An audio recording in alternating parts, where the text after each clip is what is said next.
ضليت 4 أيام لحتى اني قدرت فوت من سوريا على لبنان. طبعا كان في كثير معاناه بسبب صعوبه الفوتة هلا هالايام، بس طبعا ضل عندي اصرار لحتى اني فوت واشترك ببرنامج كبير مثل ارب ايدل.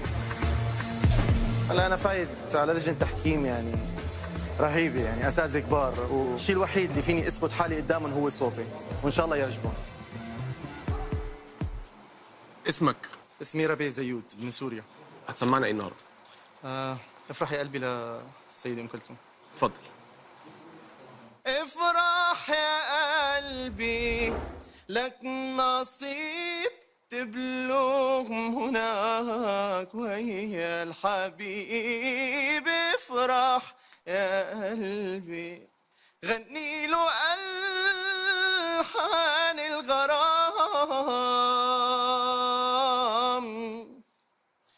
واحكي له أسباب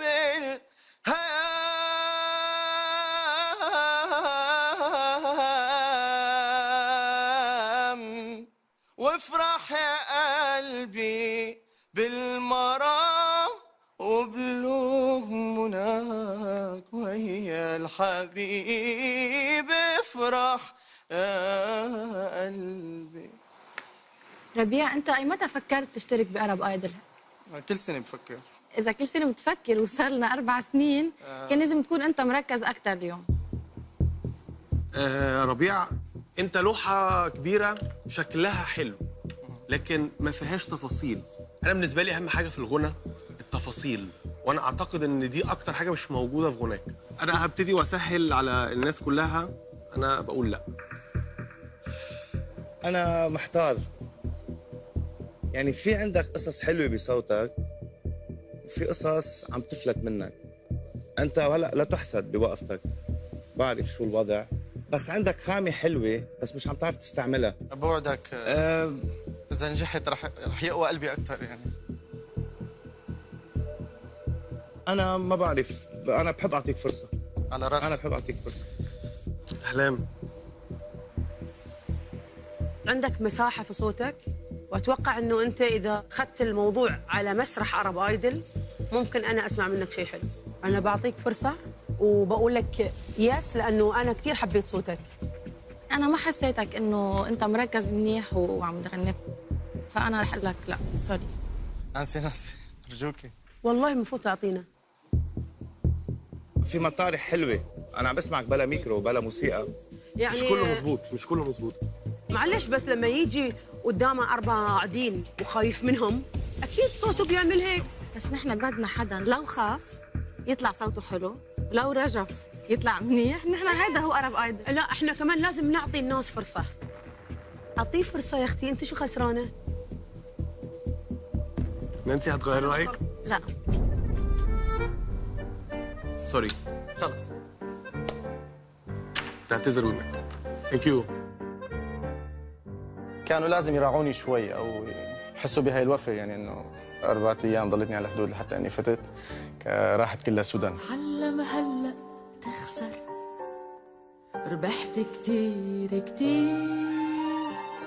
أكيد انظلمت لأنه كانت فيها تعطيني فرصة فنانة نانسي عجرم، طبعا مع كل رقتها كانت هسه يعني. جاي أنا بدي أحكي معكم.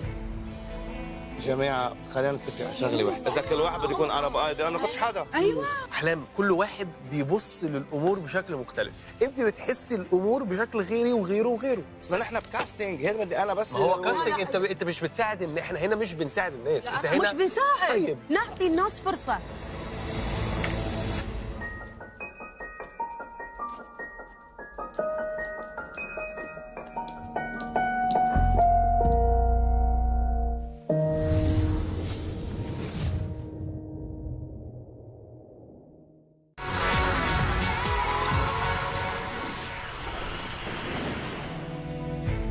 رجعنا لأرب ايدل وتجارب أداء لبنان. افرح يا قلبي لك. قبل الفاصل ربيع زيود حصل على لأ من حسن، أنا بقول لا، ونعم من وائل وأحلام. أنا بعطيك صوتي. أنا بحب أعطيك فرصة. وبقى القرار في إيد نانسي. نانسي، هتغير رأيك؟ لا. والنتيجة كانت عدم انتقاله للمرحلة الثانية. بس كل مرة بتختلف اللجنة بالشكل ده على رأي بتجتمع سريعا عشان تتباحث بوجهات النظر. جماعه خلينا نتفق على شغله واحده، اذا كل واحد بده يكون عرب ايدل انا ما باخدش حدا. ايوه احلام كل واحد بيبص للامور بشكل مختلف، انت بتحسي الامور بشكل غيري وغيره وغيره. ما نحن بكاستنج هنا بدي انا بس. ما هو كاستنج، انت مش بتساعد احنا هنا مش بنساعد الناس، انت هنا مش بنساعد. طيب نعطي الناس فرصه.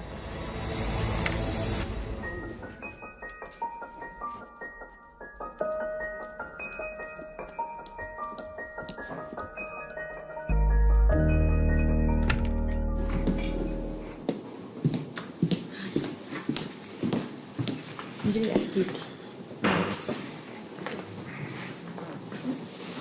بتعرف كنت عم فكر كل الوقت هلا لما قلت لنا انه ننام على حدود 4 ايام، بدي ريح ضميري وريح قلبي، بدي اسمع منك هلا شيء. يلا ان شاء الله يطلع صوتي. دخلت جنة عدن ولقيت شجرها حور، ولقيت بنات الحواري بيشربوا بالدور، ايدون كاسات الدهب كاسات من بلور، لابد ما يغلط الساقي ويجينا دور. هلا غنيت احلى من الكاستنج بكتير. يعني الوقفة قدامكم لها هيك ده. وانا رح اقول لك ايه؟